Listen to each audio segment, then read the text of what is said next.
ए हा म्हातारा कोण आहे रे एवढ्या सकाळी इकडे आलाय? शेट्टीबाईने अन्नदान सुरू केलं असेल रे. आयला मामू तर नाही हा? अरे कसलं काय, आपल्या शेट्टीबाईची एवढी वाट आहे ना, मामू इथे काय गेट वरती पण फिरकणार नाही.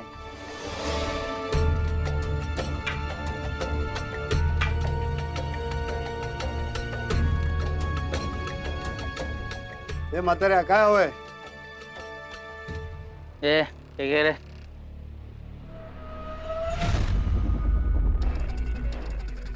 ए कोण आहे रे?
विजय भोसले साहेब तुम्ही?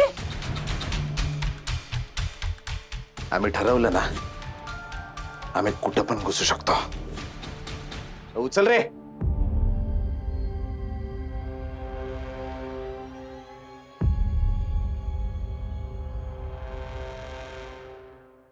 बाय काकू. Bye bye. काय ग?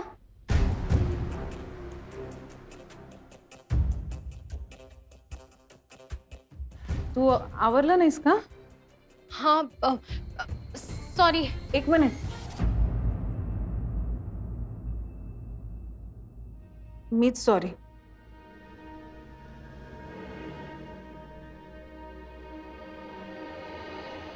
तू का? मी संशय घेतला तुझ्यावर. माझं चुकलं. चर्चगेट? छे छे, वैभवी चर्चगेटला का जाईल? तिचं ऑफिस तर बीकेसीला आहे. अगं मी काल गेले होते चर्चगेटला. तू चर्चगेटला गेली होती आणि मला सांगितलं सुद्धा नाहीस. अगं त्यात काय सांगायचंय, ऑफिसच्या कामासाठी गेले होते. ट्रेननी यायचा कंटाळा आला म्हणून टॅक्सीने आले. काकू साऊ उठले का ग? हा. अगं काल एक प्रॉब्लेम. ही पर्स तुझ्याकडे कशी काय आली? अगं मी घेऊन गेले होते आणि काल टॅक्सीमध्ये विसरली. अगं तो टॅक्सीवाला घेऊन आला पर्स. आज साऊचं आय कार्ड सापडलं त्याला. थँक गॉड, नाही तर साऊने तांडव केला असता. एक मिनिट. साऊची पर्स तू का नेली होती? अगं माझ्या पर्समध्ये नेलपेंट आणलं होतं. पण तुझ्याकडे आहेत की 7-8 पर्स? अगं दोघी बहिणी आहेत ना, एकमेकींच्या गोष्टी वापरल्या तर काय हरकत आहे. बघ ना. पण साऊचीच का? म्हणजे साऊची पर्स म्हणजे त्यात साऊचं सामान असणार आणि ही वापरतीये म्हणजे हिचं सुद्धा सामान असणार. ती हरवली असती तर काय भावात पडलं असतं ना. नीता शांत हो, चिडू नकोस.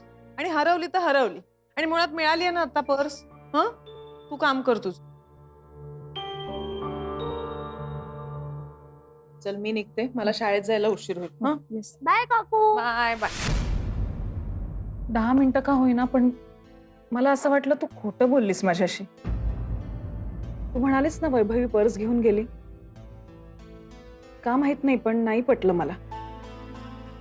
म्हणून तिला विचारायला गेले होते. खरं तर मी विचारायला जायची काहीच गरज नव्हती. तू एकदा सांगितल्यावर मी विश्वास ठेवायला हवा होता. I am very sorry. It's okay आई. चिडली आहेस? प्रॉमिस? देव बाप्पा प्रॉमिस. आवर आता. हं, हे घे. आणि चहा करून ठेवलाय तो स्वतःचा स्वतः ओतून घे. आजीला कामाला लावू नको. हा चल येते मी. बाय.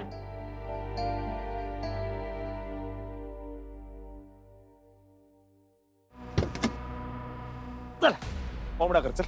चल कोंबडा कोंबडा म्हणून बस. नीट बस सर. नीट बस. नीट बस. बोल. हा? बोल. साहेब मला का मारता साहेब? सच बता रहा हूं साहेब. बाबू शेट्टी नाव ना तुझं. होय आधी वसुलीचा धंदा करायचा, मग छोट्या मोठ्या चोऱ्या करायचास तू, मग हा मर्डर केस आणि आता ट्रक पेडलिंग करतो. साहेब मैं सिर्फ पेडलर है साहेब, बाकी कुछ नहीं साहेब. सच में कोणाला ड्रग्स देतो? साहेब. कोणाला देतो? साहेब सगळ्यांना देतो साहेब. लहान मुलांना ड्रग्स देतो का नाही? ज्ञानदायिनी विद्यालयातल्या पोरांकडे ड्रग्स कुठून आले? त्यातला एक मुलगा ड्रग ओव्हरडोस मुळे मेला. अजून किती जणांना लत लागली माहित नाही. त्या शाळेमध्ये ड्रग्स कुठून जातात? या एरियातला सगळ्यात मोठा ड्रग डीलर तू आहेस ना? तू आहेस ना? सच में पता है, मुझे कुछ नहीं पता साहेब. साहेब आपण किलबिल मध्ये डील नाही करत साहेब. लेकिन एक बात पक्का है साहेब, बच्चे लोग को किलबिल सप्लाई करने वाला ना स्कूल के अंदर का ही कोई तो है साहेब. सच बता रहा हूँ, धंधे की कसम. धंद्याची शपथ नाही घ्यायची, कळलं ना? तुझा धंदा खोटा, तू खोटा ट्रक पेडलिंग करतो आणि साहेब धंद्याची बता रहा शपथ हूँ घेतो. साहेब. सुनो ना साहेब. पोलीस स्टेशनला जाईपर्यंत जर उतरला ना खाली, नाडक्या तोडीन तुझ्या. साहेब शपथा घेत.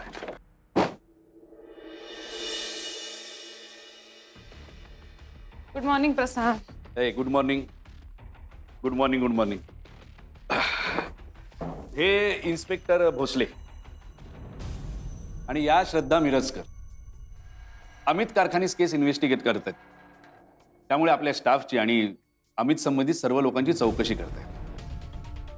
प्रायमरी इन्व्हेस्टिगेशन प्रमाणे अमित कारखानीसला शाळेतून ड्रग्स मिळाले मॅडम, असं दिसतंय. मला याबद्दल काहीच सांगायचं नाहीये. जे काही सांगायचं होतं ते त्याच्या आईला मी सांगितलंय. तुम्ही त्यांना विचारा. विचारलं ना, पण त्यांनी तीच उत्तरं दिली. ते कोणी त्याच्या बॅगेत ठेवलं माहित नाही, फलाना ढिमका. पण मग तसंच असेल ना? मला नाही वाटत. काय ना मॅडम, मला हे सगळं सत्य घटनेवर आधारित काल्पनिक पिक्चर सारखं वाटतंय. असं नाही होऊ शकत ना. रितसर तो पोरगा ड्रग पेडलरकडे गेला, त्याने पैसे दिले आणि ड्रग विकत घेतले. कशावरून? तुम्हाला संशय आहे की खात्रीपूर्वक माहिती आहे? खात्री असेल तरच आम्ही संशय येतो मॅडम. तो पोरगा खोटं बोलत होता. जरा 15 मिनिटं मिळाली असती ना मला त्या पोराबरोबर, तर सगळी घाण बाहेर काढली असती मी. कशी? मारामारी करून? एवढंच येतं का हो तुम्हाला? तुम्हाला कळतंय का? त्या मुलाचा दोष नव्हता, तोच विक्टिम होता. त्याचा जीव गेलाय. तुमच्यासाठी एखाद्याचा जीव जाणं ही रोजची गोष्ट असेल, पण आमच्यासाठी आमच्या शाळेतला एक हुशार मुलगा गेलाय. आणि एक्झॅक्टली अशाच हुशार मुलांचा जीव जाऊ नये ना, म्हणून हे सगळं चाललंय. आम्हाला काय येतं काय नाही हे आम्हाला शिकवण्यापेक्षा कॉपरेट करा जरा. हा? पुढच्या 10 मिनिटात शाळेतला teaching staff, non teaching staff हॉलमध्ये पाहिजे मला. श्रद्धा, काय चाललंय तुझं? पोलीस आहेत ते. देव नाही आहेत, पोलीस आहेत. काय वाटेल ते बोलतील का? अगं तसं नाहीये ते. हे असे ओरडाआरडी करतात, दमदाटी करतात ना, ते समोरच्यावर दबाव आणण्याकरता. ही ट्रिक असते त्यांची. आपण कशाला रिॲक्ट करायचं? आणि कसं आहे, हे सगळं प्रकरण आपल्या शाळेत घडलंय, त्यामुळे ते जे काय म्हणतील ना ते आपल्याला ऐकावं लागणार आहे. त्यामुळे तू जरा शांत राहा.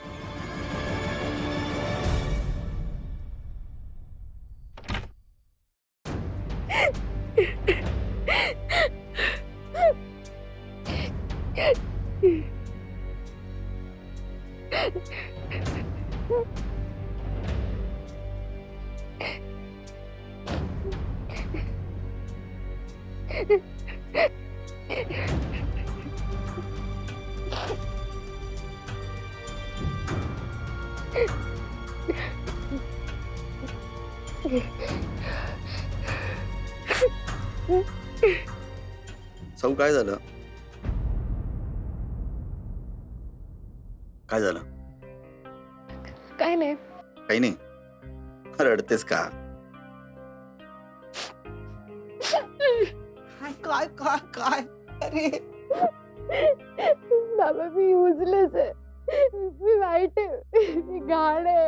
अरे बापरे, एवढं सगळं झालंय. पण एक्झॅक्टली काय झालंय कळलं ना, मग मला कळेल तू कशी आहेस. मी आईशी खोटं बोलले. मी काल बँड्राला पावभाजी खायला नव्हते गेले. माहितीये मला. सर सर सर सर आमच्याशी एकदा क्वेश्चन आन्सर झालंय ना, मग आता पुन्हा पुन्हा चौकशी करून काय भेटणार आहे ह्यांना? कसं आहे, पोलीस तपासात एकदाच प्रश्न विचारून नाही भागत. या उलट पोलीस आपल्याला मुद्दामून पुन्हा पुन्हा प्रश्न विचारतात. आपलं जर उत्तर बदललं तर ते आपल्यावर संशय घेतात. कळलं? काय सांगताय? हा, बापरे. म्हणून पोलिसांनी विचारलेल्या प्रश्नांची जेन्युइनली उत्तर द्या. कळलं ना? अरे व्यास, अच्छा हुआ सही टाइम पे आया तू. अभी सबके लिए चाय और समोसा देना है. क्या सर, काय का चाय और काय का समोसा? पुलिस ने नाक में दम करके रखा है. कल से कैंटीन बंद है और आपको तो मालूम है ना, मेरा सब कैंटीन पे ही चलता है. अगर कैंटीन ही बंद हो गई तो खाएगा क्या? उनको बोलो जो भी पूछताछ करनी है करो, लेकिन हमारा भी धंधा है. सब धंधा तुम्हारा ही है ना?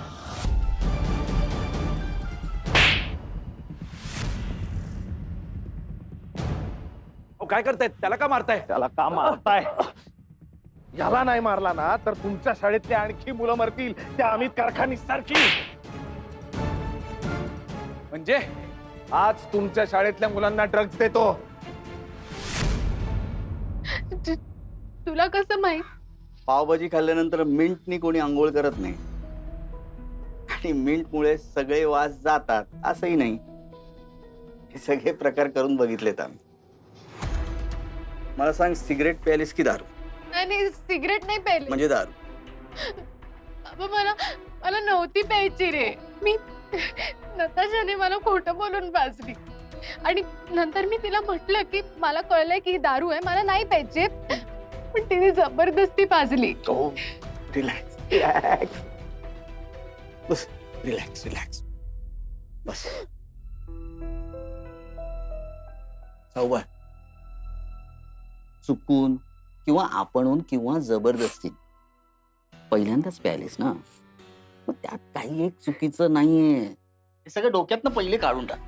साऊ, माझी एक इच्छा होती ग, माझ्या मुलीनी तिच्या आयुष्यातलं पहिलं ड्रिंक माझ्या बरोबर द्यावं.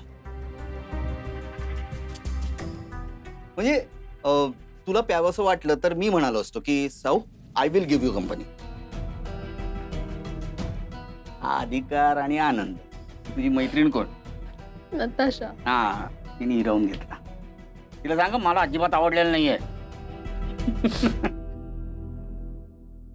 म्हणजे बाबा, तुला काहीच नाही वाटलं? काय नाही. हे बघ, दारू पिणारा किंवा ऑकेजनली दारू पिणारा माणूस हा चांगला किंवा वाईट हे आपण ठरवू शकतच नाही. तो कॅरेक्टरलेस आहे असं कसं म्हणणार ना? दारू is like just another beverage. अगं काही काही देशांमध्ये तर लहान लहान बाळांना सुद्धा थोडी थोडी पाजतात. ती काय सगळीच कॅरेक्टरलेस आहेत का? आहे ना? साऊ, व्यसन करताना कुठे थांबायचं हे ज्याला कळतं ना, तो ते व्यसन एन्जॉय करू शकतो. आणि तू तर रिस्पॉन्सिबली वागलीस ना. हे सगळं झाल्यानंतर तू टॅक्सी पकडलीस आणि सरळ घरी निघून आलीस. That's like my good point. पण मला नाही आवडलं हे बाबा. मला कळलंय की मला ड्रिंक करायला नाही आवडत. बाबा, माझी कालची रात्र खूप घाण गेली. एक्झॅक्टली. आयुष्यातलं पहिलं ड्रिंक बापा बरोबर घेतलं असतंस ना तर घाण वाटली नसती, आणि हे लप्पाछप्पी पण करायची गरज नव्हती तुला. हो रे, काल एकदा खोटं बोलले म्हणून आज आईशी 100 वेळा खोटं बोलावं लागतंय. मला याची खूप लाज वाटते. चांगलंय, तुला गिल्ट वाटते या गोष्टीची, हे खरंच चांगलंय. पण तुला हे असं का करावं असं वाटलं याचा विचार तुझ्या आईने पण करायला हवा ना. आईने? आपल्या मुलीला आपल्याशी खोटं बोलावं असं वाटतं, आणि तीच मुलगी आपल्या बापाशी सगळं खरं बोलते. असं का? याचा विचार तुझ्या आईने पण करायला हवा, नाही का? एनिवे, आपली टीम बहुत हार्ड आहे. चला आता, तुला कॉफी हवी? Black coffee? हँगओव्हर उतरतो. बाबा चल आवर लवकर. ए बाबा, मी काल ना त्या आमदार महाडिकांना पाहिलं. माडिक कुठे? ते हा पबच्या बाहेर होते, म्हणजे गाडीत होते, पण त्यांचे कोणी सिक्युरिटी गार्ड्स नाही दिसले. पबच्या बाहेर? हा, काय करत होते? ते नाही माहित. एका माणसाला त्यांनी कसलं तरी पुडकं दिलं. ते मोठी माणसं आहेत. चालतंय यांचं काय. हा, चला आवरा तुम्ही. हा? बाय. हो हो.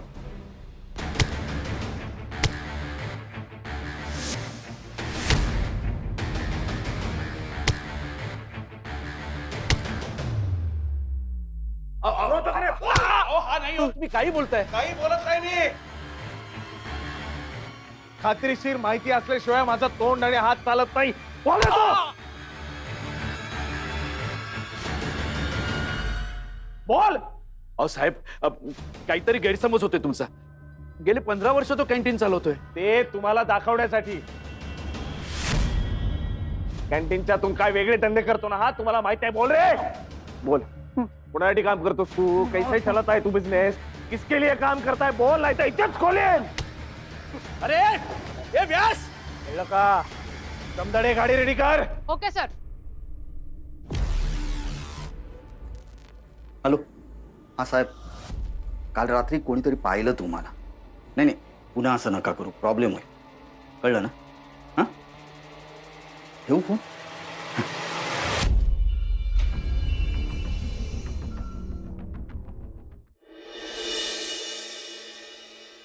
तर ऐका. तुझे राहिले श्वास काही घरात माझ्या, ऐकू येई तुझा मारवा सुरात माझ्या. नाहले मी वाहलेही पुरात माझ्या, नाहले मी वाहलेही पुरात माझ्या. तू असा मिसळून जाशी उरात माझ्या. वा वा वा, मस्त. ऐकू येई तुझा मारवा सुरात माझ्या. घंटा काय कळलं नाही. पण सॉलिड वाटलं ना ऐकायला. दारू पिऊन नाचले मी वरात माझ्या. नट्स वरातीत माझ्या असं होईल ते. मायला यार माती. मला ना एवढंही जमलं नाही. ए पण दर जमलाय. ती साज, ती लाईन कोणती आहे ग? कुठली? नाहले वाहले अँड ऑल, लाईक समंदर में नहा के नमकीन हो गई टाइप नहाले. आणि पुरात माझ्या. कुठला पूर? एवढंच दिसलं ना तुला? अगं ती लाईन होती ना, ती जाम फील झाली मला. ए पण साऊ, तू ना हे सगळं सोशल मीडियावरती टाक. तुला इतके कमेंट्स येतील ना. आणि हल्लीच्या लोकांना तर हे सगळं आवडतच असतं. अगं अकाउंट असेल तर पोस्ट करेल ना ती. म्हणजे? अरे आपल्या साऊ बेबीचं अजून सोशल मीडियावरती अकाउंटच नाहीये. 18च्या आधी सोशल मीडियावर अकाउंट काढायचं नाही असं आपल्या बेबी साऊच्या मम्मीने सांगितलंय. काय? खरंच तुझं अकाउंट नाहीये? बोरिंग आहे रे. चल आज आपण तुझ्या सोशल मीडिया अकाउंटचं ना बारसच घालूया. नाही, आता नको, आता नको. मग कधी? लग्न झाल्यावर काय नवऱ्याला सांगणार आहेस का अकाउंट ओपन करून द्यायला? काय यार, लग्नाआधी जरा पुरं बिरं पटव ना सोशल मीडियावरती. आणि अगं डेटिंग ऍप्स असतात, ते माहितीये की ते माहिती नाहीये तुला? काय ग नट, काही नको बोलू. हे बघा मी उघडणार आहे, पण आता नको. ठीक आहे? नाही आत्ताच करूया आपण. त्रास नको देऊ. चल ना साऊ, उघडूयात.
जमदाडे प्रोसिजर मी कंप्लीट करते सर. येतो परत. सर चल रे.